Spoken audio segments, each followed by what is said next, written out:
Happening right now on 12. Do you recognize this man that you see on your screen? Police say he's assaulted a man during a robbery attempt in Bed-Stuy. How you can keep our Brooklyn streets safe. Then police making an arrest in a deadly triple shooting from last weekend in Clinton Hill. This as we learn more about the victims. Plus, see how the Brownsville community is coming together this weekend to honor a tradition Brooklynites have been celebrating for decades. When Weekends on 12 starts right now.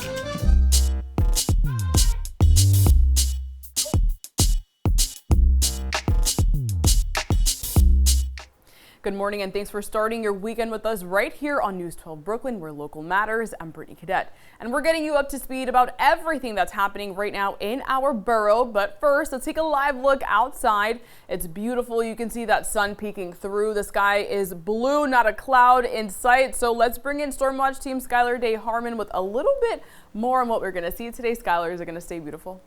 Absolutely. It's going to be a stunning day, Brittany. So absolutely want to be heading outdoors today and even tomorrow as well. So what we're looking at for our Saturday, we're already going to be experiencing some of that lower humidity, which is making those temperatures feel quite a bit better. And then it's going to be just a dry, beautiful, gorgeous, outstanding day overall. Just definitely the nicer day of the weekend, but Sunday's not bad either. We're still going to be mostly dry. There could be some rain late in the day. Majority of Sunday is going to be fine. And we're going to see a few more clouds, especially in the second half of our day. But timing all of this out, you can see as we head into the rest of the morning, into early parts of the afternoon, things are absolutely stellar in our borough. It's going to be absolutely beautiful overnight as well, nice and clear. Heading out the door Sunday, you're going out for a run or for brunch, whatever you need to do, things are a go. It's going to be beautiful, and then you see those clouds move in, but it's going to remain dry until later on in the evening. We'll talk about that rain and more rain in just a few minutes.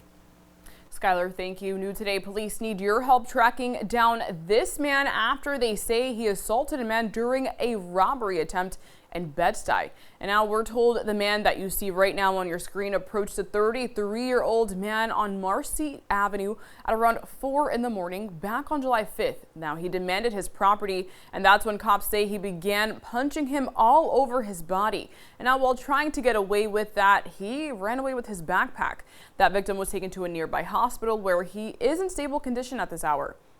And here's a closer look at that suspect. If you know anything that could lead police to him, you're asked to give police a call. Also new today, we're learning a man from right here in our borough has been arrested for attacking a senior citizen at a Manhattan train station. We're told 32-year-old Alexander Santiago got into an argument with a 72-year-old man on the R train platform at the 25th Street station in Manhattan. And as the argument escalated, police say he began punching the victim in the head. And as a result, 32-year-old Alexander Santiago from Park Slope is now facing an assault charge for injury to a victim 65 years or older. Now turning to developing news at this hour, we're learning a man from right here in our borough is facing charges in a Long Island hit and run. He's accused of intentionally running down employees outside of a Long Island box last month and just leaving. The driver, Joseph McLorraine, is facing assault charges. We spoke exclusively with one of the victims who described what happened when she was out for a walk with her coworkers. Apparently, he hit us. We went flying in the air. I woke up in pain at the hospital with a broken shoulder and cracked elbow. It has been, can I say it, pure hell? The 22-year-old is being held on $50,000 cash bail. New developments in the shooting that claimed the lives of 3 men in Clinton Hill last weekend. Police say they have arrested 26-year-old Jorge Benitez Villa and charged him with 2 counts of second-degree murder.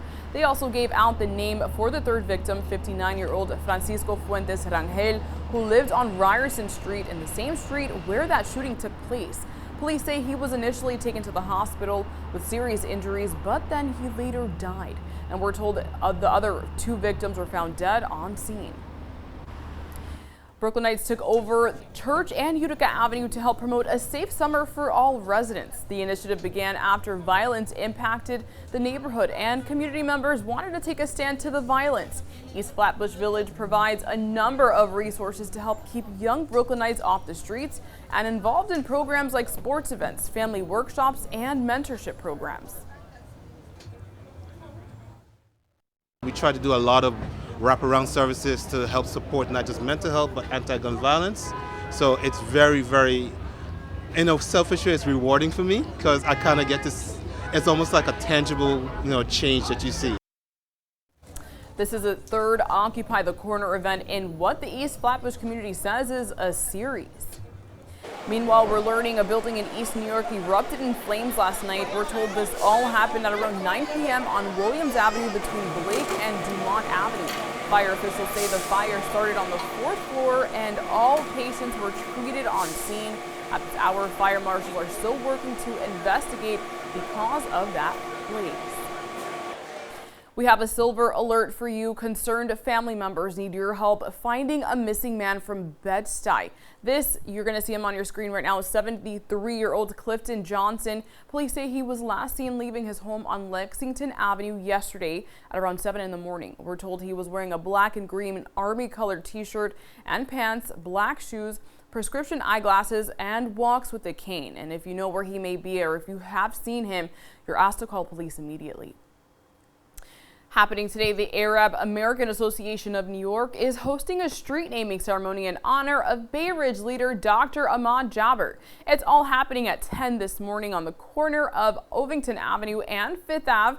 Organizers say the ceremony will feature the unveiling of the Dr. Jabber Way street sign. Back in 2001, Jabber and other community leaders founded AANY, a nonprofit and advocacy agency that serves more than 10,000 people a year.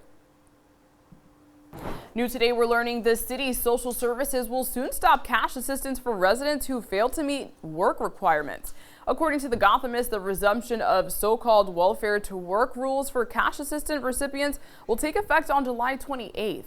The agency cited state and federal laws for the decision, and this after the city paused the requirement that people need to work, go to school, or look for jobs to receive cash assistance benefits 4 years ago because of the pandemic.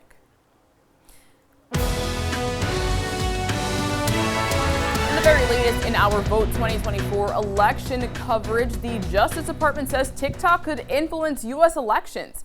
Now, in court filings on Friday, the Justice Department raised concerns that the social media music app's algorithm could allow the Chinese government to influence voters. The filing is in response to a federal lawsuit TikTok brought against the U.S. government in May.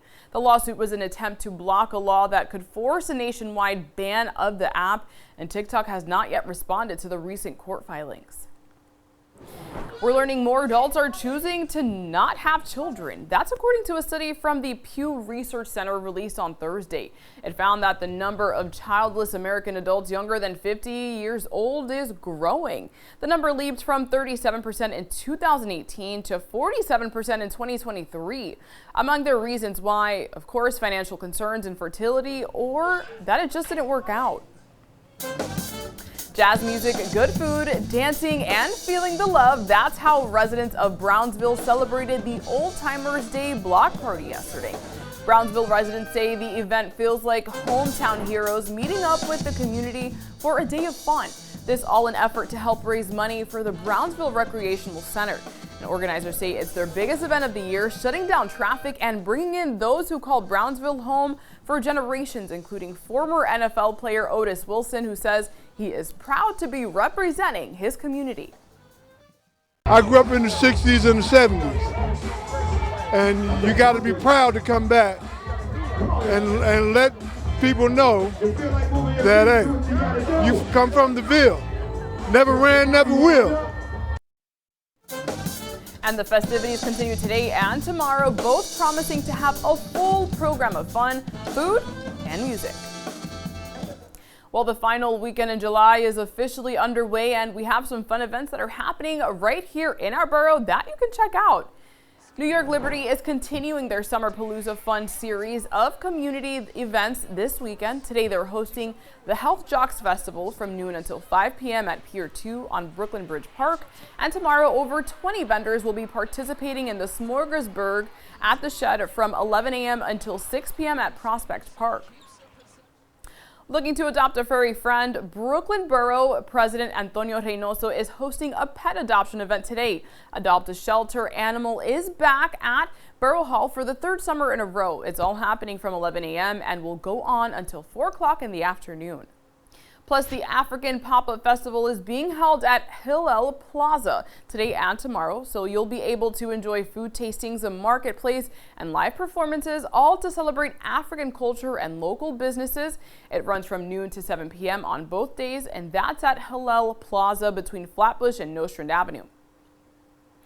If you take the ferry, you may want to reconsider. A price hike is expected to come this fall. We'll break down all you need to know before you set sail.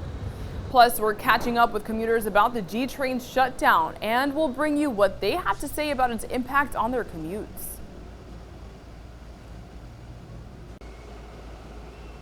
Bay Ridge. You're watching News 12 Brooklyn. Local matters. You're watching News 12, honored with 95 New York Emmy nominations. Local matters.